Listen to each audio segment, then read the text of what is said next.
Picture this. It's Tuesday night, just 90 minutes before a deadline that could have reshaped the entire Middle East. American B-52 bombers and the heaviest long-range strike aircraft in the United States arsenal are already airborne. Their targets: Iranian power plants, Iranian bridges, civilian infrastructure. The pilots have their orders. And then the phone rings. Within hours, those bombers bank left. They turn around. They head home. No strikes, no explosion, no civilization dying in fire. What just happened? And more importantly, what does this mean for the next 2 weeks, for the global economy, and for a world that came terrifyingly close to the edge of something it might never have walked back from? Welcome back to World Brief Daily. If you're new here, we're the channel that breaks down the most critical global events in real time. No fluff, no spin, just analysis. Hit subscribe right now and turn on notifications, because what I'm about to walk you through is one of the most consequential 48 hours in recent geopolitical history, and we're just getting started. Let's set the full stage here, because context is everything. This war, and yes, we need to call it a war, began on February 28, 2026. That's when the United States and Israel launched coordinated airstrikes on Iran under what's been called Operation Epic Fury. The targets included military facilities, nuclear sites, and Iranian leadership. That's not a skirmish. That's not an airstrike. That was the opening of a war.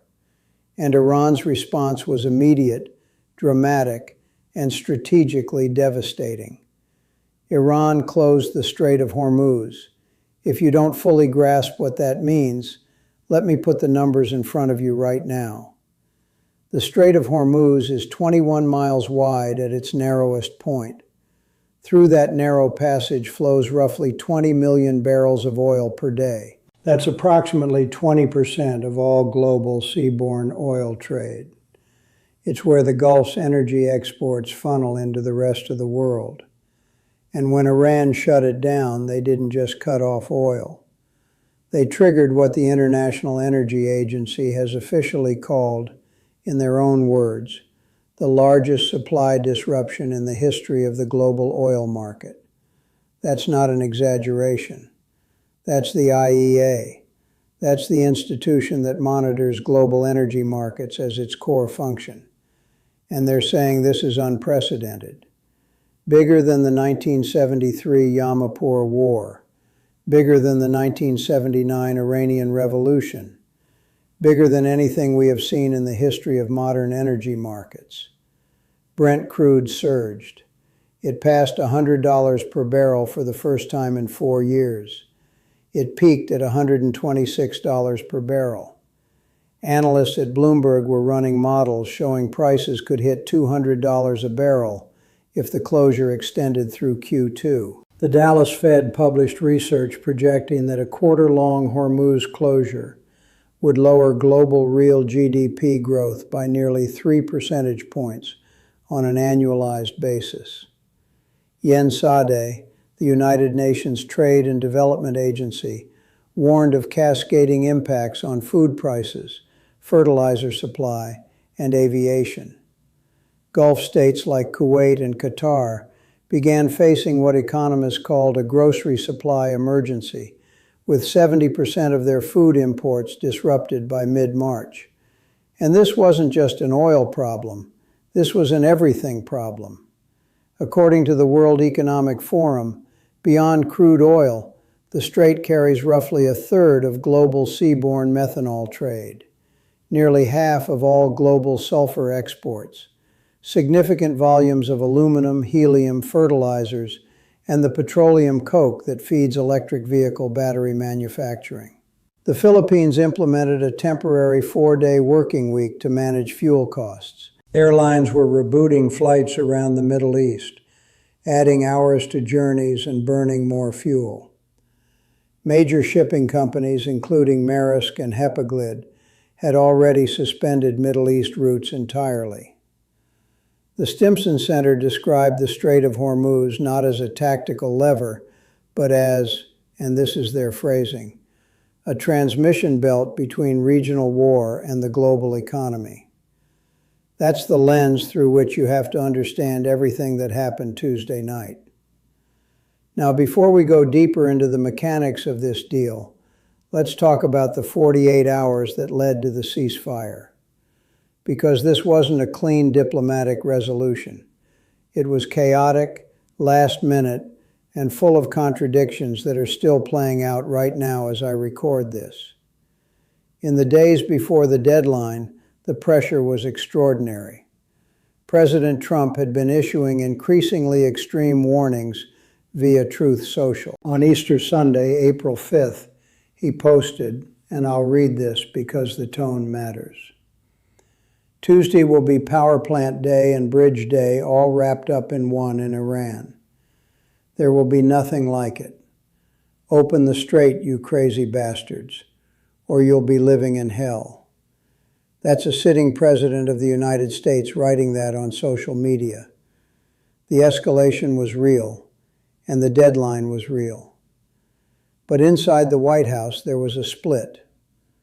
On one side, Israeli Prime Minister Benjamin Netanyahu, Saudi Arabia, the UAE, and Senator Lindsey Graham, all pushing Trump to reject any deal unless Iran made major concessions up front. On the other side, Vice President J.D. Vance, Special Envoy Steve Witkoff, and Jared Kushner, all advising Trump to take a deal if one was reachable. And then Pakistan stepped in. This is the detail that tends to get glossed over, and it shouldn't. Pakistani Prime Minister Shahbaz Sharif and Army Chief Field Marshal Amir personally reached out to President Trump. They proposed a framework, a 2-week ceasefire during which Iran would reopen the Strait of Hormuz, and both sides would enter formal negotiations.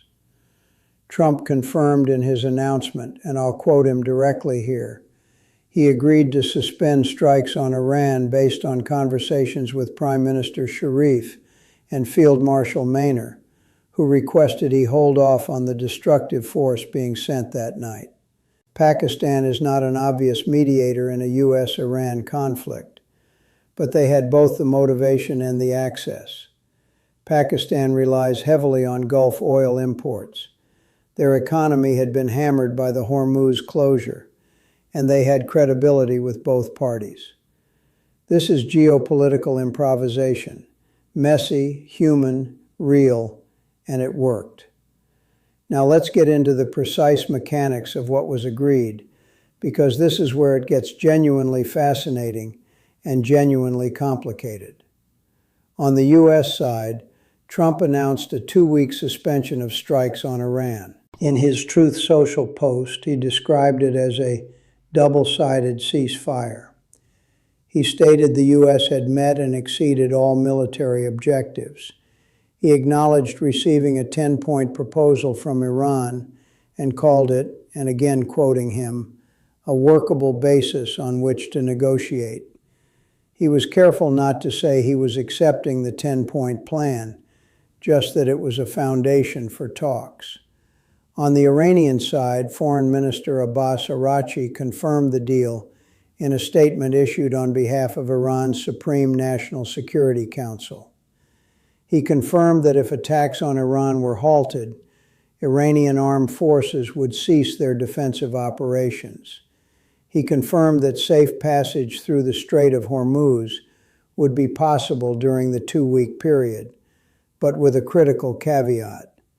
He specified via coordination with Iranian armed forces and with due consideration of technical limitations. What are those technical limitations? Sea mines. During the conflict, Iranian forces laid mines across sections of the strait. They cannot all be located and removed quickly. So Iran is essentially saying ships can pass, but only through corridors we designate and coordinate. Given that over 100 ships transited the strait daily before the war, and the total for the entire past month was barely 100 ships combined. You can already see the bottleneck forming. And then the ceasefire promptly showed its first fractures. Within minutes of the announcement, missiles were launched from Iran toward Israel. One was intercepted on the outskirts of Tel Aviv. Iranian naval forces also reportedly halted oil tanker traffic through the strait again, hours after the first tankers had been allowed through, citing Israel's continued strikes in Lebanon. Persian Gulf states Bahrain, the UAE, and Kuwait reported new Iranian attacks on oil sites. Iran's parliament speaker accused the United States of violating 3 points of the agreement: the ceasefire in Lebanon, a drone entering Iranian airspace, and the denial of Iran's right to nuclear enrichment. Here's where it gets interesting, and this is the part that requires you to think carefully about how ceasefires actually work. The disconnect between what Iran's leadership agreed to and what Iran's military forces were actually doing isn't necessarily bad faith at the top. It reflects something much more structurally significant. The wave of assassinations throughout this conflict targeting Iranian commanders, IRGC leadership, naval officers, has severely degraded Iran's chain of command.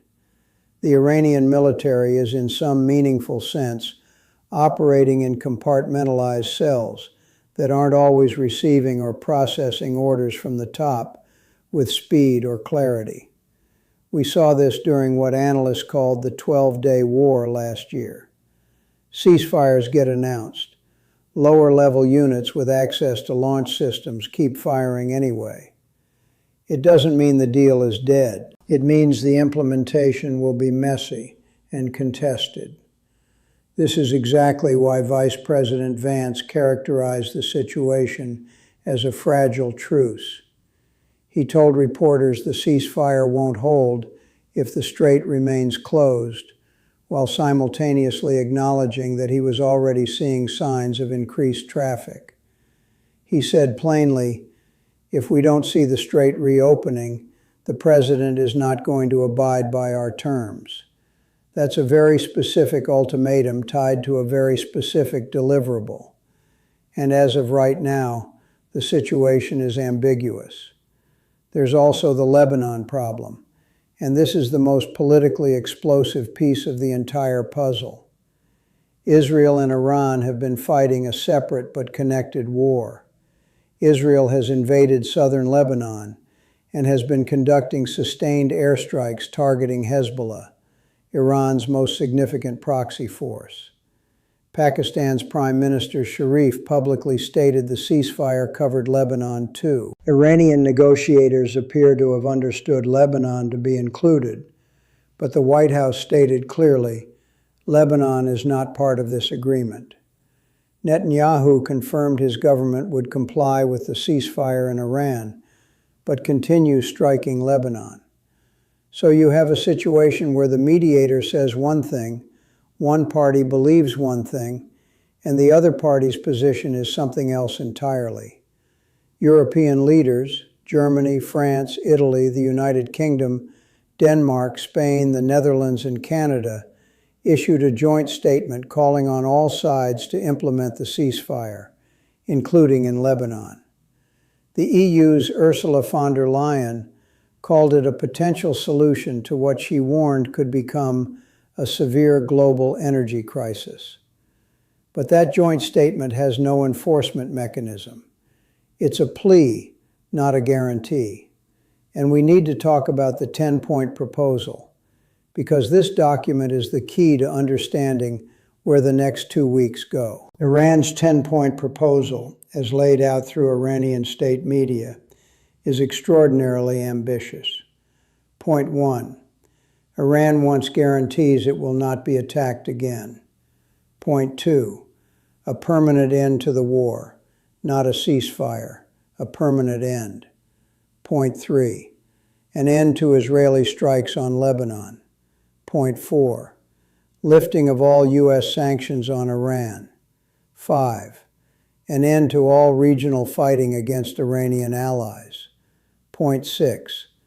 In return, Iran would open the Strait of Hormuz. Point 7. Iran would impose a Hormuz transit fee of $2 million per ship. Point 8. Oman would share in those fees. No Iran to provide rules of safe passage through Hormuz. Point 10. Hormuz fees would be used for reconstruction, not reparations.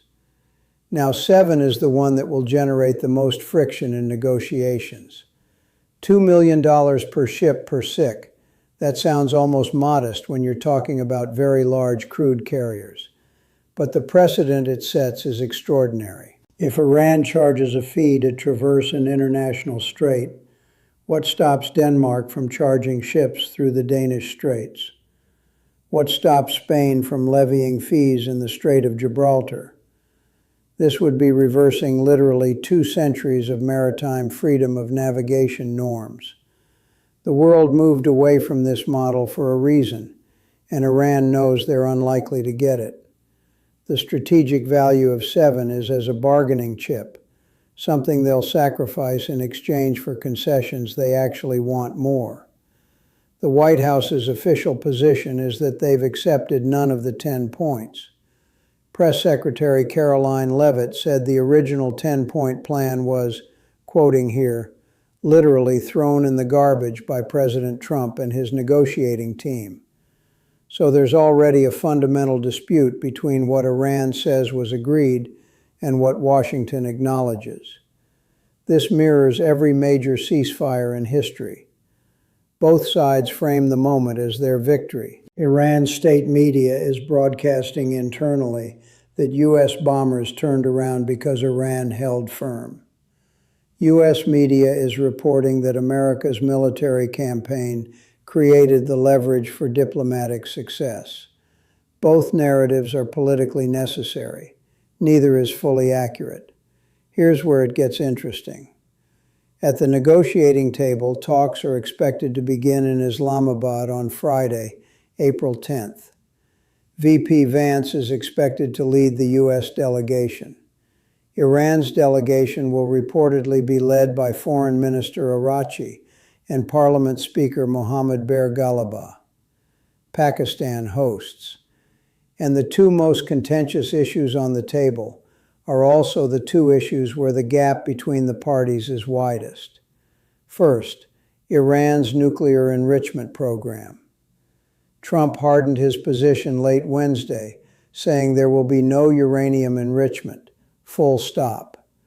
But Iran's 10-point proposal reportedly includes acceptance of enrichment as a baseline requirement. The King's College London Associate Professor Andreas Craig told Al Jazeera that the enrichment question is exactly what caused the previous round of negotiations to collapse in February. Iran views enrichment as a sovereign right. The U.S. views enrichment continuation as an existential proliferation risk.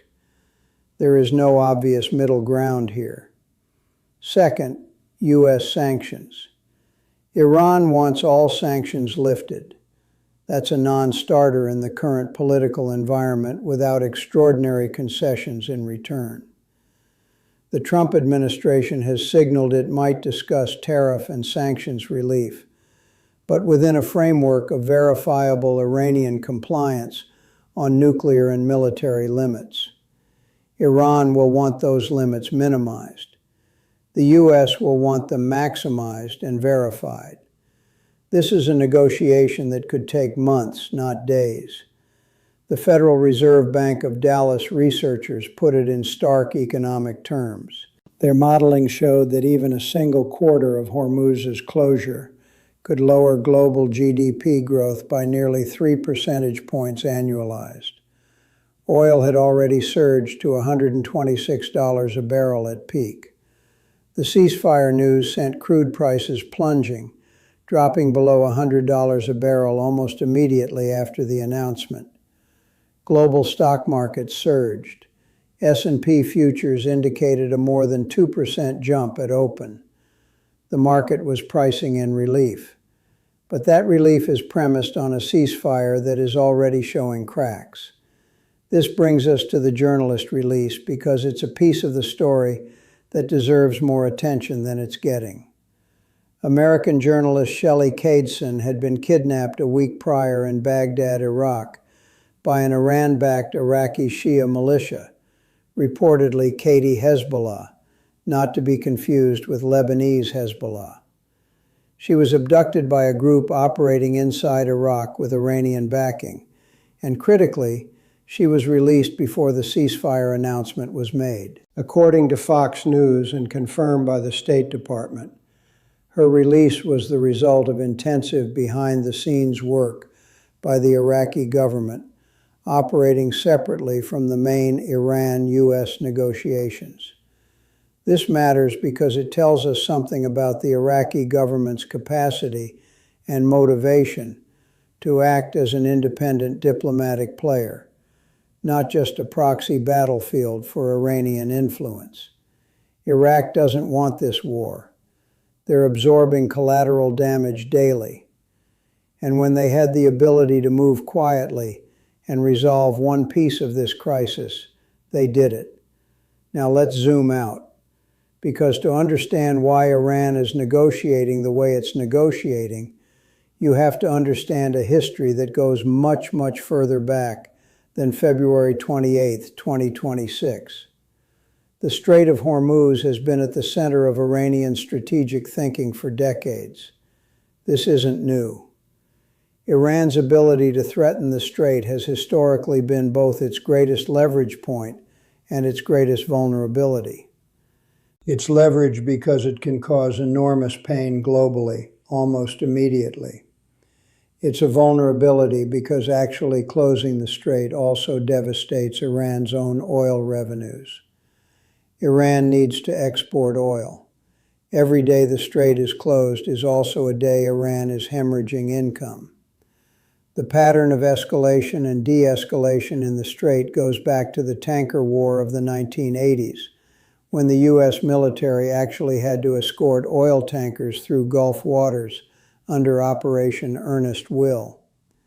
The current situation has echoes of that period, but the scale is different. The global interdependence is different, and the military capabilities on all sides, including drone warfare, precision strikes, and the ability to mine and demine waterways, are categorically different from anything seen in that era. What makes this ceasefire structurally fragile is precisely what makes it significant. For the first time, Iran's Supreme National Security Council has formally acknowledged the ceasefire and confirmed a willingness to negotiate based on a U.S.-originated proposal framework. Iran's supreme leader has personally approved the deal. That's not nothing. In the internal politics of the Iranian regime, that level of explicit top-level endorsement matters. Even if the military chain of command is fractured, even if lower-level units keep firing, the political legitimacy of this ceasefire at the highest level of Iranian authority is real. And the question that matters most right now, the question that every energy market analyst, every diplomat, every government in Asia and Europe is watching, is whether the strait can functionally reopen in a way that allows shipping to resume. The technical picture is complicated. Beyond the mines, there's the matter of insurance. Major shipping companies have been operating under war risk insurance provisions that essentially make Hormuz transits commercially prohibitive. Those provisions don't disappear because a ceasefire was announced on Tuesday night. They require documented stability, consistent safe passage, and confidence that Iranian naval forces won't revert to their previous behavior of targeting vessels. According to CNBC, that process of restoring commercial shipping confidence could take weeks, even under the best-case scenario. The backlog is extraordinary. Before the war, over 100 ships were transiting the strait daily. During the past month of conflict, The total count was barely that across the entire period. That's roughly 3 ships per day instead of over 100. You have tankers queued in the Gulf of Oman. You have crude oil sitting in Saudi and Kuwaiti storage that producers need to move. And now you're going to route it all through lanes constrained by Iranian mine clearance requirements. The congestion is going to be significant even in the best case. And here's the bigger picture reality that every government watching this ceasefire needs to sit with. This is not a peace deal. This is not even close to a peace deal. As analyst Rob Pinfold told Al Jazeera, all sides have basically agreed to disagree and kick their core disagreements into the long grass. The enrichment question, the sanctions question, the regional proxy forces question, the normalization of Iranian sovereignty over maritime traffic, which is what their 10-point plan is effectively demanding. None of these issues have been resolved. None of them will be resolved in 2 weeks. They may not be resolvable in 2 years.